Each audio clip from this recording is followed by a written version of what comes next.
Bismillahirrahmanirrahim. Teman-teman yang dirahmati Allah Subhanahu wa taala, kehidupan kita itu agak-agak banyak tersendat. Soalnya kenapa? Aku tergantung prasangka hambaku kepadaku. Ya kita sendiri yang jadi jawabannya. Gimana kita yakin sama Allah, kayak gitulah Allah ngasih ke kita. Saya sering membuktikan hal-hal kayak gitu, agak sedikit spekulasi tapi ke Allah. Jangan spekulasi ke makhluk. Kalau mau spekulasi dalam tanda petik gambling, coba gambling ke Allah. Arti gambling ke Allah, lakukan sesuatu yang beresiko tetapi yang diridhoi Allah ya. Karena kalau beresiko nggak diridhoi Allah kan bahaya. Nggak ada akad berarti dengan Allah. Sesuatu yang beresiko tapi diridhoi Allah. Saya pernah ngebuktiin itu berkali-kali. Menikah. Kok beresiko Ustaz? Nggak punya modal nikahnya. Kan standar pertanyaan paling mainstream tuh kalau mau nikah apa? Dari calon mertua. Kerjanya apa gitu kan ya? Paling mainstream tuh. Kalau saya ditanya kerjanya apa, belum punya pekerjaan, terus gimana ngasih makan? Allah yang ngasih makan. Tapi pede jawabnya, sampai mertua juga belum lagi ngeluarin dalil ya. Kan ustadz lah ya, banyak dalil. Ayat, hadis, banyak lah udah saya kumpulin, bisa jadi satu buku tuh. Khusus ayat dan hadis untuk melamar. Mudah-mudahan nanti bisa di-share ayat dan hadis bahan untuk melamar, nembak calon mertua lah. Pak, itu ada tuh hadis ya, cuman saya agak-agak ragu nih bunyinya kayak gimana tuh, kurang lebih sih yang pernah saya dengar dari Ustadz, nih hadis sahih loh Pak. Kalau datang seorang pemuda yang baik akhlaknya gitu kan ya, jangan ditolak. Itu saya pernah dengar, Bapak pernah dengar? Pernah sih. Nah gimana Pak? Saya beres langsung urusan. Masa dia mau nolak hadis kan ya, ingkar sunnah tuh udah jadinya bahaya. Duh, jangan pakai hadis deh dan segala macam. Nggak mungkin dia ngomong kayak gitu. Nikah tuh nggak punya modal, tapi ya bismillah aja lah, gambling kan. Masa saya mau taat kepada Allah dibiarin telantar kan nggak mungkin. Kan menikah itu untuk taat kepada Allah kan. Gua hawa nafsu, emang hawa nafsu. Masa nikah nggak pakai hawa nafsu? Ini ada yang keliru di masyarakat kita. Katanya nggak boleh menikah karena hawa nafsu. Bukankah nikah itu adalah solusi buat hawa nafsu? Lo nikah nggak karena Allah tuh, karena nafsu. Nggak berbenturan dua hal ini. Tapi kalau dia menikah karena hawa nafsu dan ingin menghalalkan dengan terhormat hawa nafsu itu namanya karena Allah. Nggak ada cerita karena Allah berarti nggak melibatkan hawa nafsu. Nggak kayak gitu sih bahasanya. Sama kayak kita kerja nih. Lo kerja karena pengen gaji itu bukan karena Allah. Pengen gaji dan karena Allah itu nggak berbenturan. Kenapa kita pengen gaji? Karena kita pengen mendapatkan rezeki yang halal dan menafkahi keluarga. Dan itu semuanya karena Allah. Jadi nggak dibilang, gue jangan mengharapkan gaji, harapkan pahala. Pahala itu salah satunya gaji. Karena pahala dalam bahasa Arab nggak ada pahala, yang ada al-jaza, al-ajru. Al-jaza itu artinya balasan, al-ajru itu artinya upah. Upah itu bisa dalam bentuk kesehatan, bisa dalam bentuk materi uang, bisa dalam bentuk kebaikan di akhirat, bisa dalam bentuk terhindar dari api neraka, dan seterusnya. Itu al-jaza, al-ajru. Termasuk mendapatkan hak kita dalam sebuah pekerjaan. Nggak masalah mengharapkan, saya kerja di Telkomsel, kenapa? Gajinya gede. Nggak apa-apa.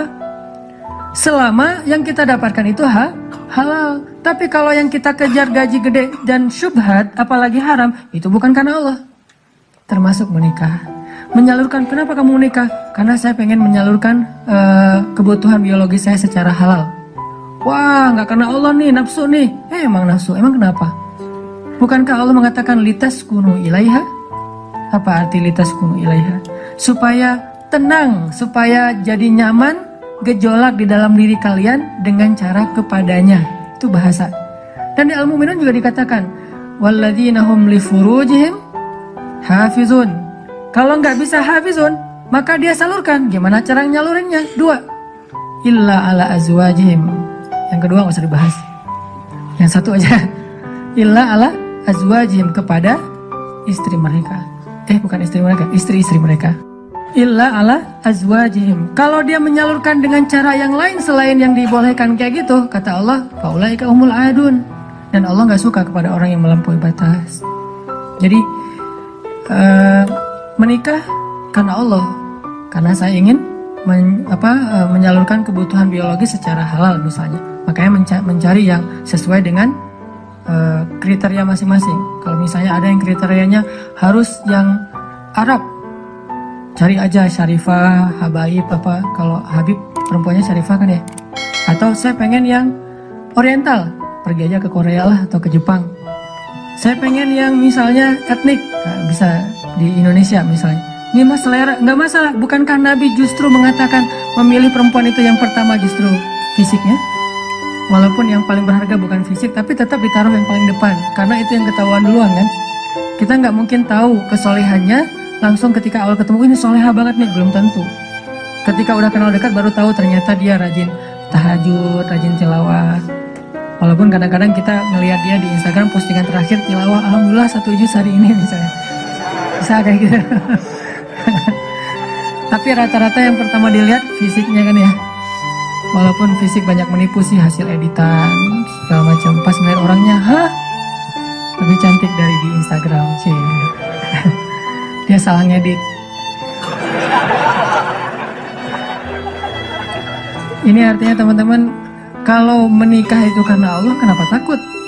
Bukankah Allah sendiri berjanji kalau mereka fuqara, apa arti fuqara? Gak punya apa-apa. Kalau miskin masih punya apa-apa, cuma dikit. Kalau fuqara gak punya apapun. Allah yang yughniyahumullah, Allah yang akan mencukupkan kebutuhan mereka. Oh, Allah yang cukupin, ya udah selesai. Nikah, datang, yuk nikah yuk. Gak gitu sih caranya. Terlalu polos kayak gitu mah pasti ditolak lah. Adalah trik-triknya pasti teman-teman udah mempraktekkan. Kalau nggak pasti berstatus masih jomblo ya. Jomblo itu kurang kreatif menurut saya. Kalau yang udah nikah pasti kreatif banget. Tahu banget cara-caranya gimana ya. Alhamdulillah berhasil. Setidaknya untuk dia berhasil setelah puluhan orang yang gagal misalnya. Kalau yang jomblo nih kayaknya harus latihan nih, belajar kepada yang udah nikah, nanti di kantor sambil istirahat sharing deh. Gimana dulu lu nembak calon istri? Gitu aja. Gimana gitu aja, tahajud dulu. Ya Allah yang membolak-balikan hati.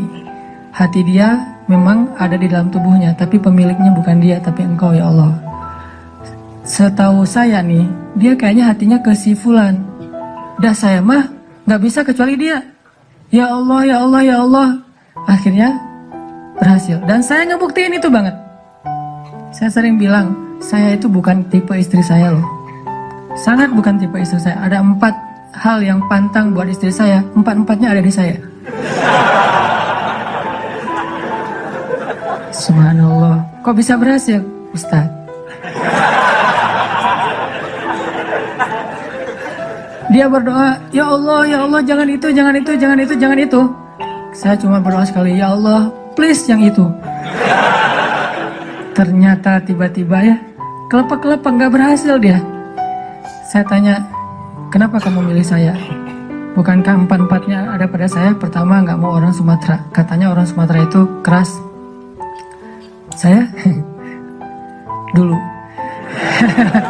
Orang Sumatera itu keras. Orang Aceh, Sumatera, kuliah di Mesir. Nggak Mesir mah, Sumateranya Arab. Kan Arab juga ada Sundanya, ada Jawa ya.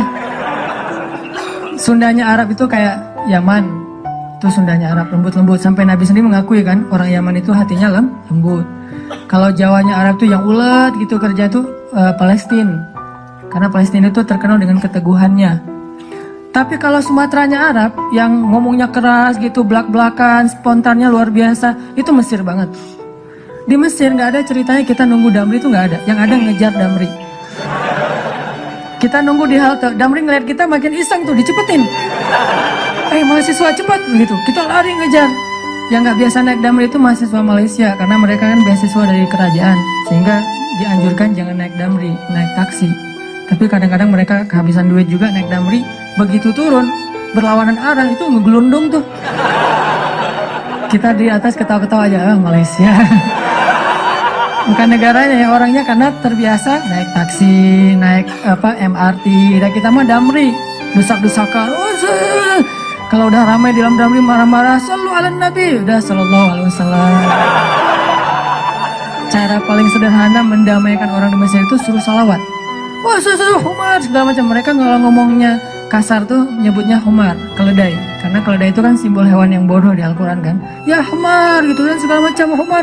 Sallallahu Nabi sallallahu alaihi wasallam. Ya, mulai lagi gitu. Tapi pas salawat mereka bisa cooling down dulu dikit. saking menghargai Rasulullah ya. Kadang-kadang ada juga yang sambil marah. Sallallahu ala Nabi, sallallahu alaihi wasallam.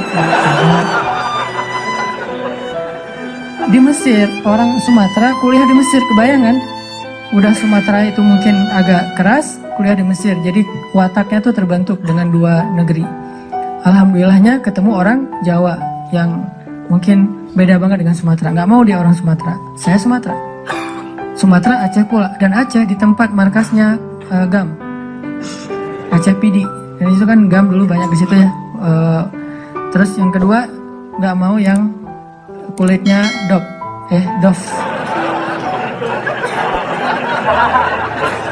Kebanyakan ke pantai misalnya. Saya nyebutnya nggak dop sih, nyebutnya eksotis gitu. Ketiga nggak mau yang berewokan. Nggak usah tanya kenapa. Keempat nggak mau anak pesantren. Ini juga nggak tahu kenapa nih. Empat-empatnya ada di saya nih. Ya Allah, please jangan itu. Ya Allah, saya pengennya itu. Kuat-kuatan doa. Ternyata doa saya lebih diijabah. Tadi kan, Ustaz. Pas ketemu sama dia, kenapa kamu mau sama saya? Padahal empat-empatnya ada di saya. Karena kamu punya yang kelima. Apa? Hati kamu. Nggak gitu sih ngomongnya. Yang jujurnya bukan itu mah versi jaim ya. Kalau versi jujurnya, kenapa? Karena kamu pelet gitu ya. Peletnya pakai apa? Pakai Al-Quran. Begitu ketemu, Bismillahirrahmanirrahim. Ria-ria dikit lah. Tapi ria untuk kebaikan kan, biar dapat seseorang yang sesuai dengan isi hati. Ngeklik langsung, ya Allah, berhasil. Dan setelah itu, biarin Allah aja yang ngatur. Mau kerja apa, mau tinggal di mana. Ternyata alhamdulillah saya ngerasain justru rezeki itu Allah mudahin setelah menikah. Dulu awal-awal saya datang ke Bandung, kita ngontraknya itu di rumah yang tempat pembuangan sampah di Tegalega tuh, di salah satu lapangan di Bandung, di pojok Tegalega itu ada pembuangan sampah. Kita tinggal di situ. Paling murah soalnya di situ. Mulai saya usaha nerjemahin buku, nggak ada yang mau nerbitin. Terjemahannya jelek katanya. Ya udah deh. Mungkin bukan terjemahannya yang jelek. Lihat muka saya dia sebel. Banyak orang yang lihat muka saya tuh sebel. Termasuk tadi calon istri saya pertama ngeliat muka saya, apaan sih nih orang kayak gini banget. Sekarang kok gini banget ya kamu. Tuh, terjemahin buku nggak bisa. Akhirnya saya nulis buku sendiri. Karena nggak bisa nerjemahin, nulis aja sendiri. Capruk aja pokoknya, nulis apa yang bisa ditulis. Ditaruh ke penerbit juga nggak ada yang mau nerbitin. Ada satu-satunya penerbit mau nerbitin, katanya royaltinya sedikit banget dan bayarnya setahun sekali. Bayangin, royalti setahun sekali. Sedikit sekali lagi tuh. Akhirnya saya terbitin sendiri. Jadi penerbit, jadi direktur, jadi penulis, jadi kuli. Angkat buku pakai kotak Marlboro, lintasin jalan Soekarno-Hatta, ngirim ke Sumatera, Kalimantan. Pelan-pelan akhirnya usaha nambah dari penerbitan ke jual pulsa. Jadi saya dulu pernah jadi vendor gitu sih, bahasa kerennya, vendor Telkomsel gitu ya. Saya tuh jual pulsa, ada 60 cabang pulsa di Bandung sebelum ada di Alfamart dan Indomaret. 60 cabang pulsa. Terus nambah lagi ke jual beli mobil second. Beli, jual, dikira orang kaya banget, padahal gonta-ganti aja karena emang dijual.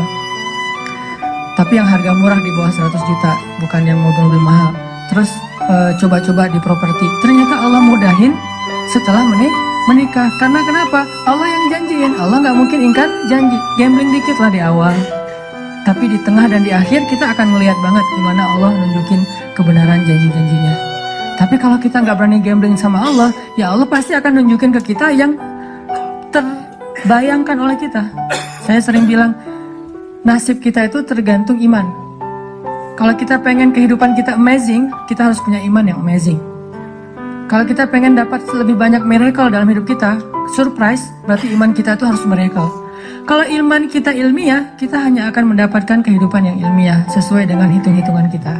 Kalau kayak gini, 1 tambah 1, 2. Kalau kita pengen hidup kita banyak kejutan, 1 tambah 1, 10, berarti kita harus punya keimanan yang amazing, miracle, ajaib kayak gitu.